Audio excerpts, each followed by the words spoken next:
10 మందికి చేయూతను సహాయాన్ని అందించే విధంగా ఈరోజు ప్రభుత్వం ప్రణాళికలు తీసుకుంటుంది. ఈరోజు మహిళ దగ్గర 10 రూపాయలు ఉంటే మొట్టమొదట తమ పిల్లల చదువుల కోసం ఖర్చు పెడతారు.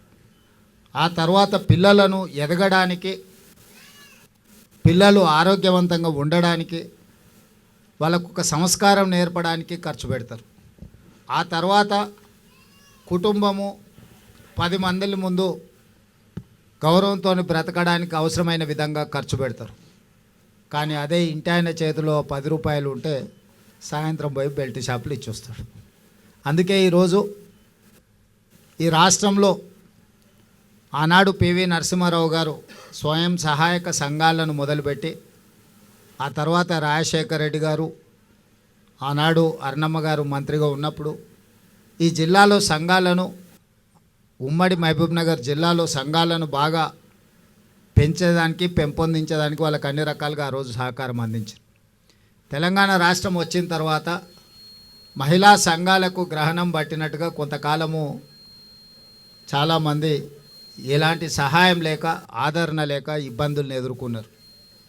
కానీ మన ప్రభుత్వం ఏర్పడిన ఎంబడే మొట్టమొదట మళ్ళీ మహిళా సంఘాలను పునరుద్ధరించాలి, మహిళలను ఆర్థికంగా బలోపేతం చేయాలి అని చెప్పి ఈరోజు కొత్త సంఘంలో సభ్యులను చేర్చుకుంటూ ఈ సంఘాలకు అవసరమైన బ్యాంక్ లింకేజీలతో పాటు ఇతర వ్యాపార నైపుణ్యాన్ని కూడా నేర్పాలి అని చెప్పి ఈరోజు ప్రభుత్వం నిర్ణయం తీసుకున్నది.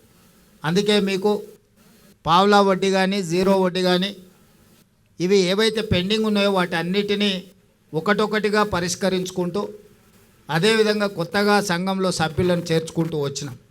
ఈరోజు రాష్ట్రంలో మహిళా శక్తి 67 లక్షల మంది చేరిండ్రు. ఈరోజు ఇందిరా మహిళా శక్తిలో 67 లక్షల మంది సభ్యులు ఉన్నారు.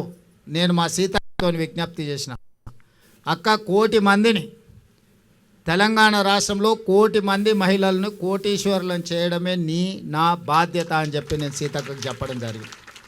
ఇది మాటలతో కాకుండా ఇంతకుముందు ఆడబిడ్డలు చెప్పిండ్రు, అమ్మ ఆదర్శ పాఠశాల మాకే ఇచ్చిండ్రు, అదేవిధంగా బట్టలు కుట్టే కార్యక్రమాన్ని మాకే ఇచ్చిండ్రు.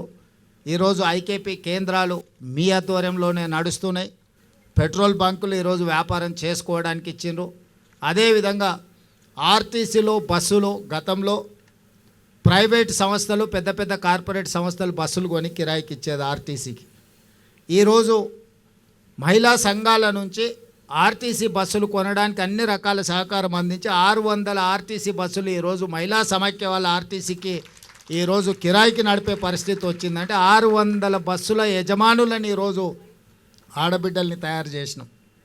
ఇదే కాదు, ఇంతకుముందు అదానీ, అంబానీలు సోలార్ పవర్ ప్లాంట్లు పెట్టేది, పెద్ద పెద్ద కార్పొరేట్ సంస్థలు పెట్టేది, టాటాలు, బిర్లాలు సోలార్ పవర్ ప్లాంట్లు పెట్టుకొని ప్రభుత్వాలకు విద్యుత్ సరఫరా చేసేది. మొట్టమొదటిసారి దేశంలోనే మన తెలంగాణ రాష్ట్రంలో 1000 మెగావాట్ల సోలార్ పవర్ ప్లాంట్లను పెట్టే అవకాశం, అనుమతి, ఒప్పందాలను ఈరోజు మహిళలతో చేసుకున్నాం. అదానీ, అంబానీలతో పోటీపడి సోలారు విద్యుత్ ఉత్పత్తి చేసే వ్యాపారాన్ని మా ఆడబిడ్డల చేతికి ఈరోజు మన ప్రభుత్వం అందించింది. ఇదే కాదు, మీకు అందరికీ తెలుసు, హైటెక్ సిటీ ప్రాంతంలో భూమి ఉంటే గజం లక్షలలో వలుకుతుంది.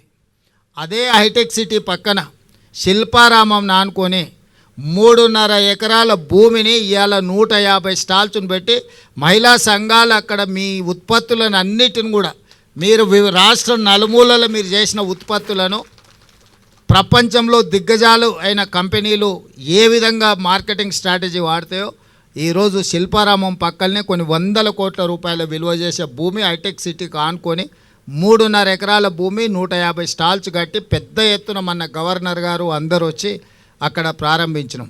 అంటే మీ యొక్క నైపుణ్యాన్ని, మీరు ఏవైతే ఉత్పత్తులను మీరు గ్రామాలలో, చాలా మారుమూల ప్రాంతాలలో తయారు చేస్తున్నారో ఇవన్నీ మీరు మార్కెటింగ్ చేసుకోవడం కోసం మీకు కూడా ఏ ఐటీ కంపెనీలు, విప్రో, ఇన్ఫోసిస్లు, పెద్ద పెద్ద కంపెనీలు ఏవైతే హైటెక్ సిటీ పక్కన ఉన్నాయో వాళ్ళతో పాటు సరి సమానంగా మా ఆడబిడ్డలకు 3.5 ఎకరాలు కొన్ని 100 కోట్ల రూపాయల విలువ చేసే భూములు ఇచ్చి అక్కడ స్టాల్స్ మొత్తం ప్రభుత్వం పెట్టించింది. ఇవాళ మీరు తయారు చేసిన ఉత్పత్తులు శిల్పారామంకి వచ్చిన వాళ్ళు సెలవు దినాలల్లో ఎంత గొప్పోలైనా అక్కడికి రావాలంటే వచ్చి మీరు తయారు చేసిన ఉత్పత్తులను కొనుక్కునేటట్టు ఈరోజు మీకు శిల్పారామం పక్కనే ఒక పెద్ద వ్యాపార కేంద్రాన్ని ఇవాళ మీకు ఇవ్వడం జరిగింది.